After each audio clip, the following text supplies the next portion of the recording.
Another house at the police barracks up in flames. PNGDF Special Forces display skills in preparation for APEC 2018. And victory for PNG men's hockey team. This is National EMTV News with Hope Imaka. Good evening and thank you for joining us. This is Thursday's news. In preparation for the 2018 APEC Summit, the PNG Defence Special Forces demonstrated a closed-door battle skills to dignitaries at the Sir John Guy Stadium today. The Long Range Reconnaissance Unit, or LRRU, showcased an emergency action they learned when dealing with a hostage situation. They were also challenged with shortage of equipment and military gear. Vasanata Yama reports. It was a demonstration of a full mission profile that they underwent 3 months ago. After the training, the units were qualified in close quarter battle, method of entry and marksman. Selected members also participated in driving, medical and command and control training. Since 2014, PNGDF soldiers have been trained by other forces, but this year they took ownership of it. Certain that we will get what we want in terms of equipment and resources. So for us it's training with the support of the Australian and New Zealand Defence Force, the Special Forces Operations Command, to train to a time where once our equipment come in, then we will transition to use our own equipment. Today the dignitaries from PNGDF Headquarters, Australian Federal Police, Correctional Service and Australia and New Zealand Defence Forces witnessed the emergency action by the unit's ground-based assault force to rescue VIPs in a hostage situation involving terrorists. This demonstration that you're about to see contains fast driving, mechanical and manual methods of entry, and blank firing and distraction of grenades.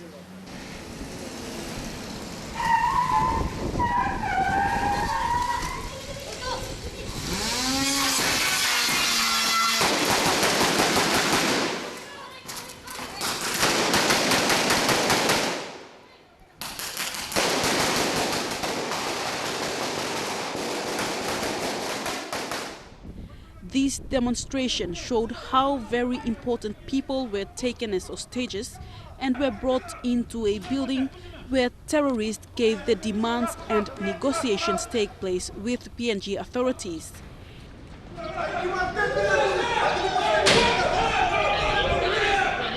In the event that the negotiation is unsuccessful, the unit then respond to the holding area to execute the emergency action. Those that participated have also been training for a high level of physical fitness and mental health. They have been training for the past 2 years and will continue up to the 2018 APEC meeting. They are looking forward at achieving their initial operating capabilities to an advanced level. Come 2018, they will be ready. Vasanata Yama, National EMTV News. National seafarers who passed away were remembered this morning by fellow seamen and women in the maritime industry. Though the industry is still in its infant stage in the country, National Maritime Safety Authority's Chief Executive Officer Paul Unas says the industry needs more manpower. A 1-minute silence was observed to remember those who have contributed towards the building up of the industry. A dedication service was hosted in Port Moresby as a way of recognizing the work of all seafarers in the country. A seafarer is a person who works on a ship. Seafarers contribute towards the economic development of any country through the shipment of goods. On a global scale, 90% of the goods are supported by the maritime industry. Today we take the opportunity to express our appreciation to a community of hard-working people, the seafarers. The date, June 25th, has been selected by the United Nations organization to observe the International Day of Seafarers. To date, there are about 1.5 million seafarers in the world. For Papua New Guinea, we have about 4,000 to 5,000 seafarers. However, there is not enough seafarers for the industry. Seafaring was once a male-dominated field, but women like Cindy Manau have pursued a career in this industry. Ms. Manau is an engineer with a Class 4 certificate. She entered the maritime industry at 19 years of age and has sailed the waters of PNG for 10 years. Working with especially PNG men, they have let's say, they don't have a good mentality towards women trying to come into their field now. But if you have respect for them, they will respect you. Seafaring remains a dedicated profession and requires commitment, but many times the work of seamen and women go unrecognized. When the weather is fine, it's a good time for you to sail, but when the weather is really windy and the seas are rough, you can't sleep. You just feel like going home, for a female, but I've gone through that and it's really challenging. With these challenges at hand, NMSA CEO says discipline is still an important factor and wants to see an increase in the number of people pursuing seafaring careers. It is a profession that those who have gone before us are proud of. And let me encourage those or urge those who are seafarers to be disciplined, because if you are disciplined, your organization will respect you and they can be able to make you work in other seafaring companies. Thekla Gunga, National EMTV News. A confrontation outside Committal Courtroom 9 at Waigani today resulted in a senior lawyer falling down into the courtroom. Greg Shepherd of Young and Williams was at the Committal Courts today representing Malaysian businessman Peter Ling Wu, whom PNG immigrations were trying to obtain court documents to deport. After the hearing, where the immigration's case was dismissed, police officers who were waiting outside the courthouse moved in and attempted to take Peter Ling away, saying you are under arrest.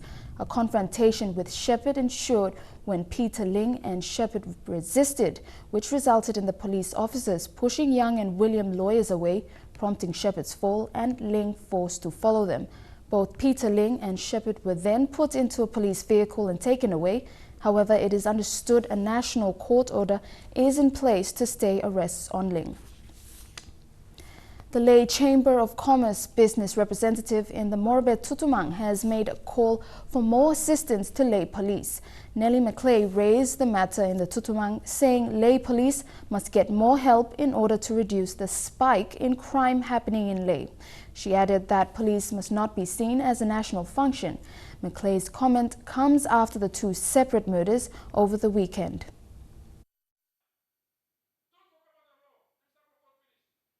At the second day of the Tutumang session yesterday, Nellie McClay told the House that most crimes are happening at the back road and Bumayong area, and police will need the provincial government to assist them attend to those problems. She told Tutumang there is a need to build a number of sub-urban stations along the back road area. This is to increase more police presence. McClay's comment comes days after the senior Dr. Alphonse Rongap was murdered at the back road area on Saturday night. At the same night, a first-year student was murdered at the UNITEC campus. In response, the president of the IE local level government said there are plans in place to put up police stations. But IE has had difficulty convincing local residents to build a police station. Meanwhile, the Lay Metropolitan Commander Chief Superintendent Anthony Wagambi Jr. said for now they are only reacting to incidents due to limited resources. We have to have things in place, logistics in place for the long run, so we maintain in this lab. Police presence. To address this problem, Lay Police has come up with a new plan called the Sector Patrol. The plan will increase police presence and will help them respond quicker to incidences. These are permanent things which we put him now by me down in crime city. If the new plan is implemented, Lay City will be divided into 4 patrol zones with units to support the suburban stations. More police presence will act as a deterrent to crimes. The Metropolitan Superintendent has not specified the cost for the sector patrol system, but he has indicated that it will cost less than 500,000 kina. This is far less than what the provincial government spent on the Lay city dwellers and what they will announce tomorrow as funding for Team Morobe to the PNG Games. Mata Luis, National EMTV News, Lay. A house caught fire at midday today in Port Moresby at the Pacific Games Village built in 1991. This is according to Geruhu Fire Station Superintendent John Gararesi, who said he received the call between 12:30 and 1 this afternoon. This comes just after days after another police house went up in flames at the Tasion barracks at Geruhu. This amateur footage shows how fast the fire grew throughout the house before the fire service arrived. Although the Games Village is in the Waigani area, Geruhu Fire Station Superintendent John Gararesi, who responded to the fire, said the house was already engulfed in flames when the fire service arrived. Fire at the Games Village this afternoon was relayed from our Boroko Main Communication Center, and we responded. Crews from the Geruhu Fire Station responded to the fire. The call was received between 12:30 and 1300 hours. We responded, and then with the strong breeze, the support of the strong breeze, we could not contain, but we decided to protect the other buildings from the fire spread. And unfortunately, we could not save the building. The building has gone down. Superintendent Gararesi confirmed that no casualties were caused by the fire. However, surrounding houses also caught flames because of strong winds this afternoon. The house right next to the burning house received 2 burned window louvers, while the other house behind it caught some flames. Resident of the house, Senior Inspector Charles Winuwan, told MTV News he was at an internal training when the incident happened. I was in the class when I received a call from my elder brother's wife in Lay, telling me that my house was caught on fire.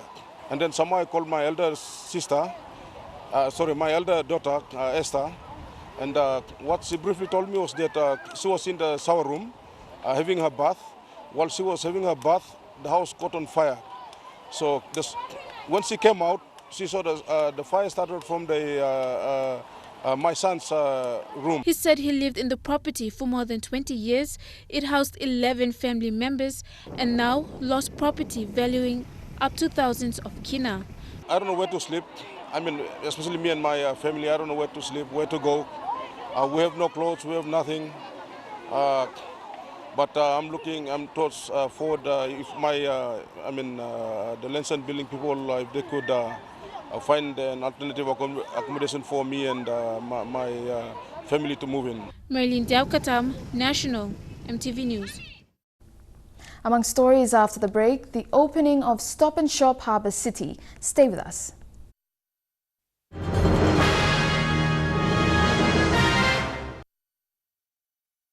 Welcome back to the news. The Papua New Guinea Maritime and Transport Workers Union has called for the Prime Minister to step aside following heightened tensions in the universities. National Union President Samuel Nalau has, as well as other stakeholders, said the Prime Minister should diffuse the tensions by stepping aside and allowing for investigations to proceed. The call comes on the back of the brutal murder of first-year Unitec student Graham Romanong, who was killed in his room last Saturday. 30% of the workforce redundant. Senior members of the PNG Maritime and Transport Workers Union met in Lay this week. Late yesterday, they held a news conference and, among other issues of national concern raised, they've also called on the Prime Minister to step aside and face investigations. We strongly urge the government, the Prime Minister of this day, of this nation, long step aside, now allow him investigation going to be a fair thing. It's a fair thing. Because the longer he holds on to the position of the Prime Minister, the longer, the more he deny or less will come down, plan their lives by loose. Union President Samuel Nalau believes the tensions currently seen in Papua New Guinea can be diffused if the Prime Minister listens to the public outcry. We don't want a civil war. We don't want a civil war. That's the last thing we expect in this country. This is a Christian democratic country. Let it be that way. The union executives represent 14 ports in Papua New Guinea. They still have outstanding issues, much of them unresolved between them and the government. One of the points that has lingered has been job security, after the government announced intentions to bring in a new player to the stevedoring scene in Lae. Yesterday in the Morobe House of Assembly, the Tutumang, the chairman, Governor Kelly Naru, fended off fresh attempts by the Bulolo MP to get the Tutumang to pass a resolution for a provincial government call for the PM's resignation. Naru said the call would come into conflict with existing court processes. He further advised that the legal process should be allowed to run its full course. Even with the public pressure, the Prime Minister has remained largely unshaken by calls for him to step aside. In previous responses to boycotting students and some union members, he said the only way he can be removed is through a vote of no confidence in Parliament and a general election in 2017. For now, those in government ranks have remained intact, and apart from one defection to the opposition, government MPs have stayed put. Scott Waide, National MTV News, Lae. Pakistani High Commissioner to Papua New Guinea, Naila Chauhan, met with the Prime Minister today. High Commissioner Chauhan has served as a diplomat for over 35 years. Prime Minister Peter O'Neill said though there is a huge geographical difference between the two countries, there is opportunity to strengthen economic relations. PNG and Pakistan have enjoyed over 40 years of bilateral relations. Both countries have a large agricultural base and face similar development challenges. Meanwhile, the Governor-General Grand Chief Sir Michael Ogyeo received the new High Commissioner of Pakistan to Papua New Guinea on Tuesday. High Commissioner Chauhan presented her credentials at the Government House. In a statement, the newly appointed Pakistan High Commissioner to PNG said, "My mission during my tenure is to enhance bilateral trade relations between our two countries. I will be inviting the PNG Minister of Trade to attend Expo Pakistan at the end of the year, which is an exhibition of Pakistan products as an avenue to promote trade opportunities between our countries." High Commissioner Chauhan also shared sentiments on Pakistan's intentions to provide scholarships and training for Papua New Guineans who wish to study in Pakistan, just to name a few of the areas she says she wishes to explore during her term. She will be based in Canberra, Australia, as a non-resident High Commissioner to PNG. Well, Pakistan and Papua New Guinea have very strong relations. We have been cooperating at United Nations, at international fora. Her Excellency was warmly welcomed by Governor-General Sir Michael Ogyeo, who accepted her letter of credence. Lorraine Gabina, National MTV News. City Pharmacy Limited Group today opened its 8th Stop and Shop store at Harbour City in Port Moresby. This is the second partnership between CPL Group and the East New Britain Development Corporation group of companies. East New Britain Development Corporation boss William Lamour is confident that the partnership under their Stop and Shop brand will be mutual and beneficial to all stakeholders. Harbour City was buzzing again today as retailer CPL Group opened its 8th Stop and Shop supermarket. The project cost 18.5 million kina and took nearly 14 months to complete. It is a partnership with the East New Britain Supermarkets Limited, a subsidiary of the East New Britain Development Corporation Limited group of companies. Stop and Shop Harbour City is the second of such a partnership under a long-term lease agreement with CPL Group. The first was Stop and Shop Koki. Group Managing Director and CEO William Lamour was confident the partnership is mutually beneficial. Nearly 1.5 years ago, we decided to part with the old operators. We agreed with CPL Group to rebuild at huge costs, both Koki and here. So it's a long-term partnership over a long period of time. Yeah? We are very pleased indeed that we are investing in Port Moresby for the future of our people from East New Britain. Now looking refreshed and a bit more modernized, Stop and Shop Harbour City now offers more products and services aligned to their commitment to deliver a feel-good shopping experience at everyday affordable prices. As it has always been, Stop and Shop offer not only food and grocery items, but also general merchandise, toys, and a host of variety items. The total project cost of Harbour City is 18.5 million, 10 million of which is spent by the East New Britain government. CPL's cost is 8.5 million for fitting out the store. It is a brand new store. The fit out is of international standards. We are carrying 14,000 SKUs, which is slightly larger than other stores. We are also having longer trading hours over here. We will open every day of the week. The store is going to open at 7:30 a.m. and close at 9 p.m. East New Britain Development Corporation Limited Group of Companies is the business arm of the East New Britain provincial government. Mr. Lamour said more developments are expected in the future in the Harbour City area. Deli Waigeno, National, MTV News.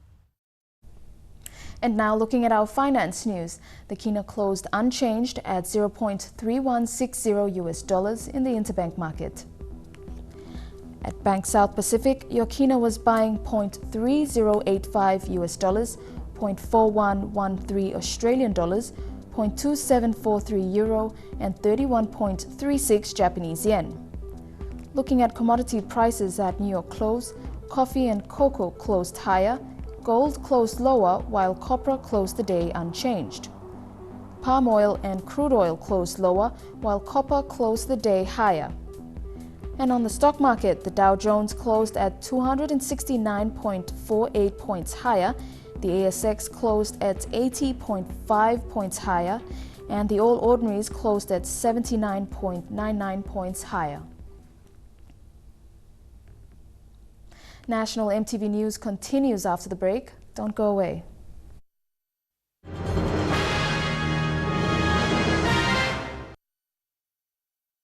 Welcome back. A government-owned ship that has not sailed since 2012 due to a court case has finally been launched. The MV Rainforest, brought by the Huon Gulf District, has been docked in Lae for the last 3 years, awaiting the outcome of a court battle between the former Huon MP Sasa Zibe and the current Rosemo. The vessel was launched by Treasury Minister Patrick Proich, who travelled to Lae to witness the event. The ship was bought to service the South Morobe coast. It is one of several ships that have come into service since the demise of the Lutheran Church-owned Lutheran Shipping. The Morobe Provincial Administration, through Division of Sports and Culture, is organising for the first time in the province a children's cultural festival. All 22 schools in Lae will be participating tomorrow, celebrating the theme "What's for the Young? Cultural Festival." The division is planning to expand this festival to the 9 districts of Morobe. Children of tomorrow have to understand what is their culture for 9 districts, and we are trying to do a culture mapping as well in the future, so that individual LHGs or districts will understand what is culture means. Culture to participate or integrate it into making a living, a lifestyle. A new culture like a religion coming in is a new culture into our lives too. So we have to integrate them to understand. Olushola Ismail is the UN's new United Nations Children Emergency Fund UNICEF country representative to Papua New Guinea. He's taking over this post from outgoing country representative Baba Dan Bapa. Ismail has been working in 24 countries around the world, specifically dealing with issues like health and sanitation, violence against children, nutrition and food security. Erica Rupma with this report. The new UNICEF's country representative Olusola Ismail officially took over the post on the 27th of June 2016.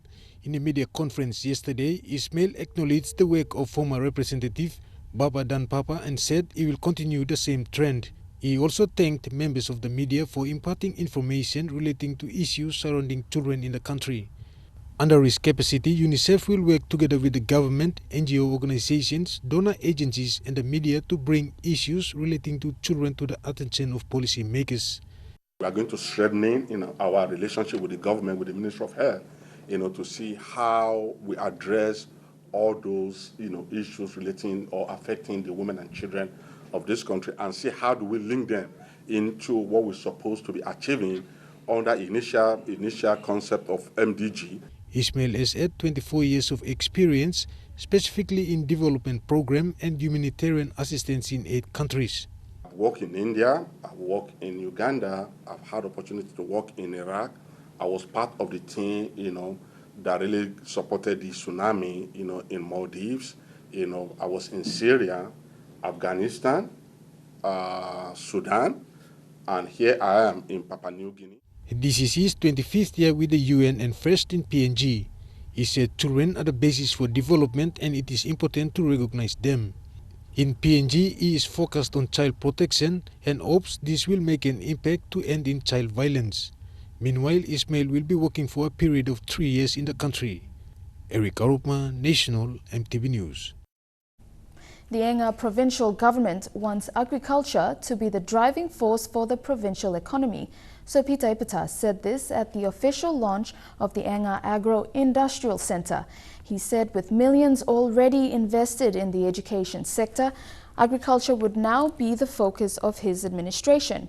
Over 200 small-scale farmers will be engaged in the project that will see facilities built to develop their produce and sell to other parts of the country, including overseas markets. Deputy Provincial Administrator Sandis Saka said the project would not only develop the province's agriculture sector, but will help locals sustain themselves and keep away from unlawful activities like tribal fights.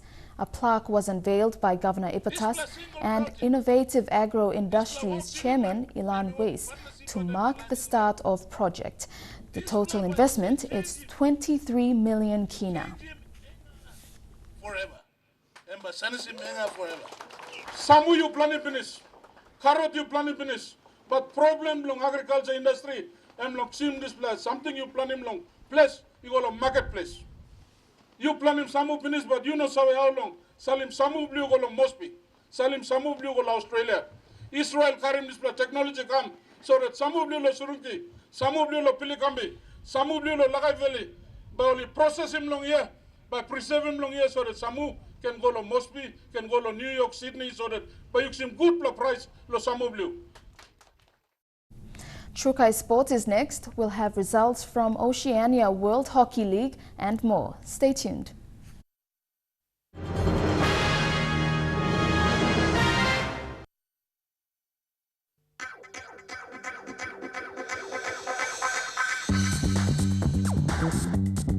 Trukai Sports.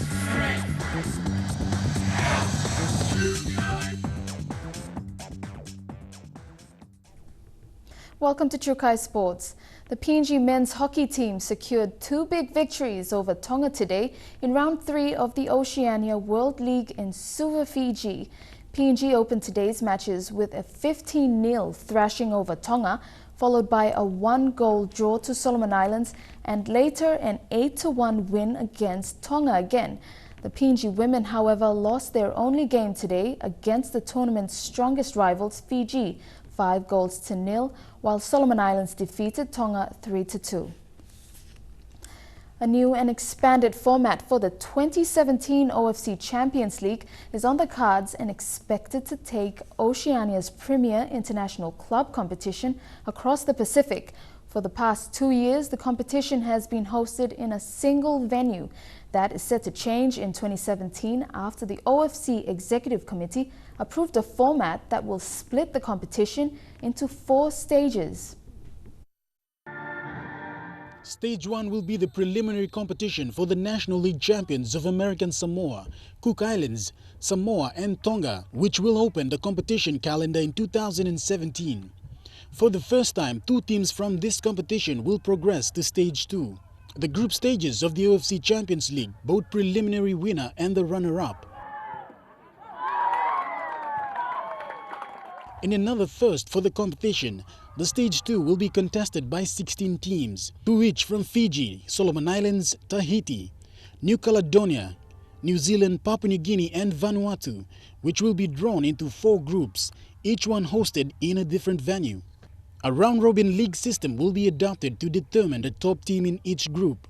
The 4 teams will progress to Stage 3, or the semi-finals. A draw will be held involving the 4 qualified teams to determine their respective opponents for the home and away semi-final, with the winners progressing to the 4th and final stage. The 2-match home and away final will determine the winner of the 2017 OFC Champions League and the OFC representative at next year's FIFA Club World Cup. Shane Saroya, National EMTV Sports. Harrison Kamake is the first PNG coach to obtain an accredited OFC B license. Harrison Kamake, the head coach of the National Elite Academy in Lae, is responsible for the development of PNG's emerging footballers. OFC Technical Director, when congratulating Kamake, said he is an asset to the PNG Football Association. His role with the academy has lifted the game of Besta United FC and the PNG FA development team. He has also had a hand in the development of some of PNG's rising football stars. PNG women's football is set to promote another FIFA program in the country. In partnership with FIFA, the Live Your Goals concept will be launched at the Sir John Guy Stadium this Sunday. Elijah Lovett reports. The main aim is to increase participation of girls and women, increase the interest of women's football locally, nationally and globally, and generate excitement about women's football. The campaign also seeks to have women and girls committed in the sport and will ensure that football is the #1 sport across the globe in terms of participation and popularity. In the lead-up to the launching, a FIFA women's coaching workshop is being conducted at the Rita Flynn complex by former Italian coach, player and FIFA technical director Caroline Moras, where women coaches from around the country are attending. The launch will kick off on Sunday with the Walk for Life, starting at the Old Sea Park all through to the Sir John Guy Stadium. The launch will include 200 girls from different schools learning basic football drills from female coaches and players. Elijah Levet, National EMTV Sports. To powerlifting, Linda Pulsan says the sport is all about perfection in technique and not just about lifting. In an interview with the Oceania and world record holder, Pulsan said that most of the lifters weren't aware of the importance of getting the techniques right and that competing in a regular competition is important for lifters. A lack of competition after the Pacific Games is one of the reasons why the association needs to host competitions for lifters to participate. A lot of linders and a lot of rugby handlers out there. It's just that they're not given the opportunity like local competitions. Like any other sport, powerlifters require competitions that will keep them abreast with their body conditioning and fitness. Opportunity to regularly meet and compete and identify the new talent. And the encouraging thing is that the majority of the people that are taking part in these tournaments that we've had so far are young. Oceania and world record holder Linda Poulsen says powerlifting requires the athlete to perfect lifting techniques and not just picking up the weight with sheer strength. Suppose federation they got enough money, maybe I can travel around all one province, talking all techniques now and then. Na time all PNG games, but work right technique now and then. Plenty time all PNG games, yeah. Or plenty so work mistake or this technique. I think one big problem and this. Due to the association's lack of funds, Poulsen was unable to attend World Championships to defend her titles. We get a lot of invites for Linda to go out. Some of them we can't send her because we don't have the funding. Others the Oceania powerlifting step in, assist with powerlifting Australia, and they help us. So we sort of pay the airfares and they look after us on that day. With these competitions becoming a regular contest for lifters, there is possibility of mini competitions staged in other provinces around the country. Shane Saroya, National EMTV Sports. Trukai Sports continues with cricket, rugby and volleyball when we come back.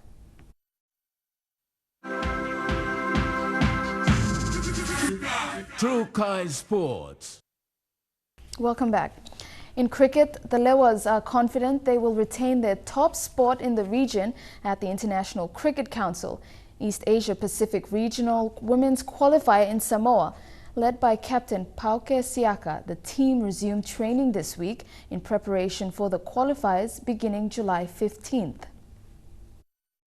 Lewas are back in full training following last week's announcement of the 14-woman official squad. As captain, a focused Pauke Siaka gave her assurance that the squad is confident with its preparations. Our preparation has been really good, and we have been training since February, doing skills and strength and condition under our two coaches, Rodney Maha and Billy Am. We train 5 days a week. Currently number one, they are determined to put up a good front and maintain their top spot in the East Asia Pacific region. We've prepared for, probably trained for about 2 months now, so I am quietly confident of the young chargers now, because there's a change in the guard. Most of the old players have gone, but I am confident of the young players. I'm sure they will come out with the goods when it matters. Yes. The squad also has 3 debutants: Giti Kilapat, Hinamutawa Philip and Daniela Ila from Popondetta, Milne Bay and Morobe Cricket Associations. Senior player Tanya Ovasuro is out on maternity leave. The team leaves for Samoa on July 12th. Diniro Sraiko, National EMTV Sports. The 2016 Super Rugby season will resume this weekend following a 3-week break. In an Australian derby, zone conference leaders Brumbies will take on hopefully a much improved Red side. Round 15's other matches include the Waratahs against the Sunwolves on Saturday, while the Blues face an informed Hurricane side, and the Mighty Lions against the Sharks in Johannesburg. History will also be made tomorrow when the Chiefs clash with the Crusaders in Suva. Will be the first Super Rugby game played in Fiji. Fijian star and Crusaders winger Nemani Nadolo is looking forward to the prospect of Suva staging the first ever Super Rugby match. Nadolo, who is a huge star in his country, hopes this clash is the first step towards top-level rugby in Fiji. Or the All Blacks come over here, or England or Wales, so and that's only going to get better with the facilities that we've got. To NRL, in yet another twist in the Semi Radradra saga that has dominated NRL headlines, the former partner of the Parramatta Eels star has reportedly filed for an apprehended violence order against him. The woman, Perina Ting, gave a statement to police on Tuesday night when officers from Parramatta Local Area Command were continuing investigations into the incident. Radradra did not attend training yesterday after he was granted yet another extension on his holiday in Fiji by coach Brett Arthur to deal with personal issues. The Eels now expect Radradra to return to Australia on Friday. Suburban Rugby League in Port Moresby is now under new management headed by President Peter Wai, and improvements are starting to take place both on and off the field. This includes new uniforms for the referees, incentives for both referees and officials on the ground, as well as proper team management. Godwin Eki reports. It's almost 1 year since the old management of the Suburban Rugby League was stood down from coordinating competitions due to several factors within the management. With the new management in place, Suburban Rugby League is in full swing with their club competitions and trial matches held within their respective competitions around the country. Most hit by the new look and changes in the association are the Suburban League referees. They say since the new management came on board, things have improved immensely. They say all referees were given 2 sets of uniforms each to be used for both off-season and proper season competitions, and cash payments incentives to help them with their day-to-day needs. Through this current from the management that's been changed and new management has been in place, we saw some changes through the league's management. Like for these referees, we've been issued with the 2 types of uniforms. Some of these referees have been reffing the games for almost 25 years. Referees from the Suburban League competition make their way up to refereeing the Digicel Cup. We are trying to recruit more referees. If some of the clubs and some of the referees are out there who are willing to come in and take part and be part and parcel of the POM Suburban League, we would like you to come in and put in your support to assist us come in and so that we can work together. Godwin Eki, National EMTV Sports. And that ends True Kai Sports. I'll have the weather details for the next 24 hours after these short messages. True Kai Sports.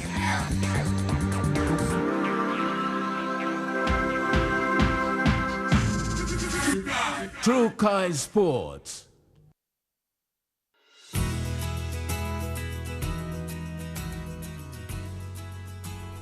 Your weather forecast for tonight and tomorrow.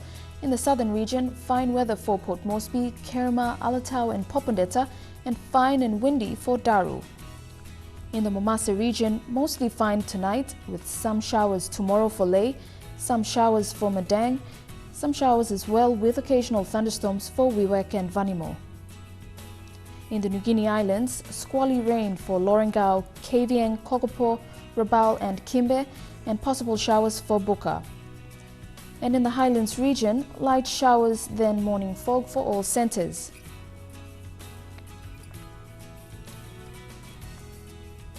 Forecast for small ships for the next 24 hours. The first strong wind warning current for all coastal waters and islands of Papua New Guinea except for Astrola Bay in Madang and Wewak to Vanimo to northern PNG Indonesian border. Water of southern PNG Indonesian border through Torres Strait and Daru to Kiwai Island, to Kerema, to Yule Island, to Hood Point, to Samurai Island, seas 2 to 3 meters. Waters of eastern and western Milne Bay Islands and with waters of Samurai Island to Cape Vogel to Finchafen, seas 2 to 2.5 meters.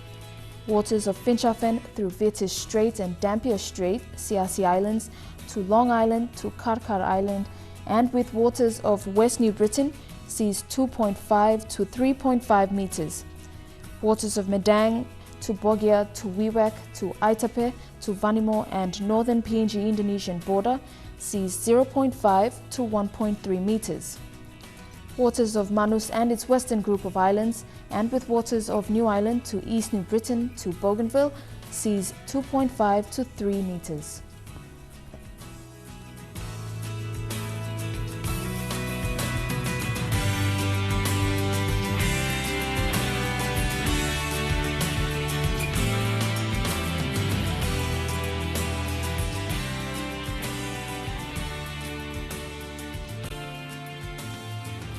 Now looking at the ocean forecast for PNG areas. In the Coral Sea, seas rough with southeast winds at 25 to 34 knots with gusts. In the Solomon Seas, seas rather rough with southeast winds at 20 to 25 knots.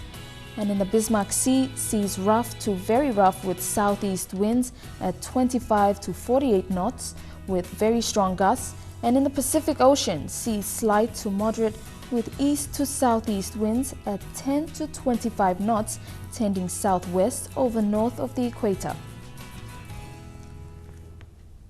Now recapping our main stories for tonight. Another house at the police barracks up in flames. PNGDF Special Forces display skills in preparation for APEC 2018, and victory for PNG men's hockey team. And that's the news, sports and weather for tonight. On behalf of the entire news team, I'm Hope Amaka. Pleasant viewing. Good night.